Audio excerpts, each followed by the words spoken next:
All right. Hi guys, we're going to go over another thoracic mobilization. Same thing, an extension mobilization, because that's what most people need.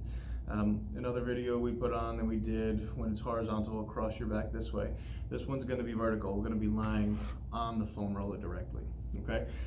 For this exercise, the longer foam roller works best because the end of it's going to go by your tailbone and the back of it's going to be at the very back of the head to support your neck a little bit.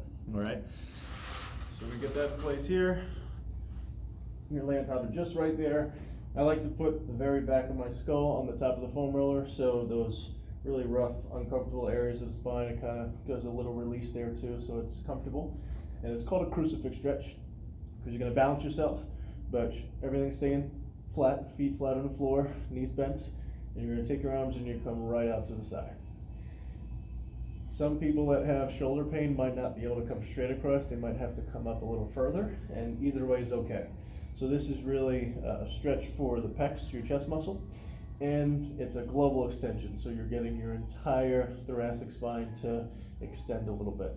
This one you don't have to roll and move around. You just lay on the foam roller for whatever's comfortable, usually around a minute to 2-3 minutes max.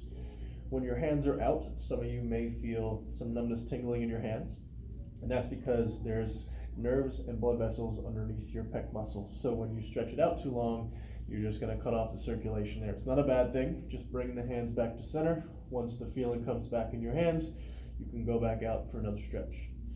Now again, ideally a good stretch you want to do for at least 2 minutes. So you can do 30 seconds on, 30 seconds off, or you can just hang out for 2 or 3 minutes.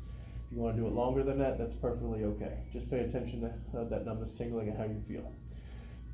So give that a shot. If you have any questions, feel free to email us, all right? Thank you.